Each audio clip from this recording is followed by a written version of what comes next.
फडणवीसांच्या मतदारसंघात 5 महिन्यामध्ये 8% मतदार वाढले। काही बूथवर 20 ते 50% मतदार वाढ। निवडणूक आयोग मौन बाळगून आहे का? राहुल गांधींचा मोठा आरोप। वैफल्यग्रस्त राहुल गांधींकडून जनतेची दिशाभूल।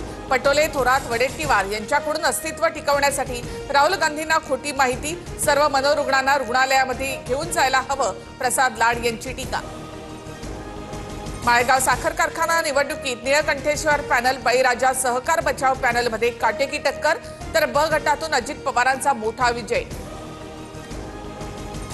अजित पवार यांच्याकडे सत्ता आहे, पैसा आहे, बँका रात्री उघड्या ठेवल्या। 15 दिवसापासून राज्य वाऱ्यावर, त्यामुळे अजित पवारांच्या जिंकण्याला महत्त्व नाही। माळेगाव कारखाना निवडणुकीवरून राऊतांची टीका।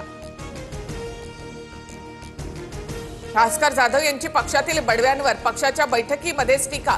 निवडणुकीमध्ये उमेदवाराला एबी फॉर्म देताना विचारात घेतलं नाही। पहिल्या फळीतील नेत्यांच्या कार्यपद्धतीवर जाधवांकडून प्रश्नचिन्ह। मराठी माणूस दोन्ही ठाकरेंकडे फार आशेनं पाहतोय। आम्ही भांडत राहिलो तर मराठी माणूस क्षमा करणार नाही, प्रकाश महाजन यांचं विधान। धाराशिवमध्ये महाबीजचं सोयाबीन बियाणं न उगवल्याच्या सर्वाधिक तक्रारी।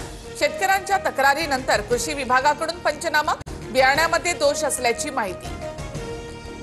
यवतमाळमध्ये नागपूर ते हैदराबाद राष्ट्रीय महामार्गावर जनावरांची तस्करी करणारा ट्रक ताब्यात। ट्रकमधून 24 गायींची सुटका। बीडच्या परळीमध्ये 30% पेरण्या, मात्र पाऊस नसल्यामुळे पीक धोक्यात। 5 ते 6 दिवसामध्ये पाऊस न पडल्यास शेतकऱ्यावर दुबार पेरणीचं संकट। सुरतच्या सरनाथाना भागामध्ये वालमनगर सोसायटीमध्ये पाणी शिरलं। सोसायटीमधील दुकानं आणि घरांमध्ये पावसाचं पाणी।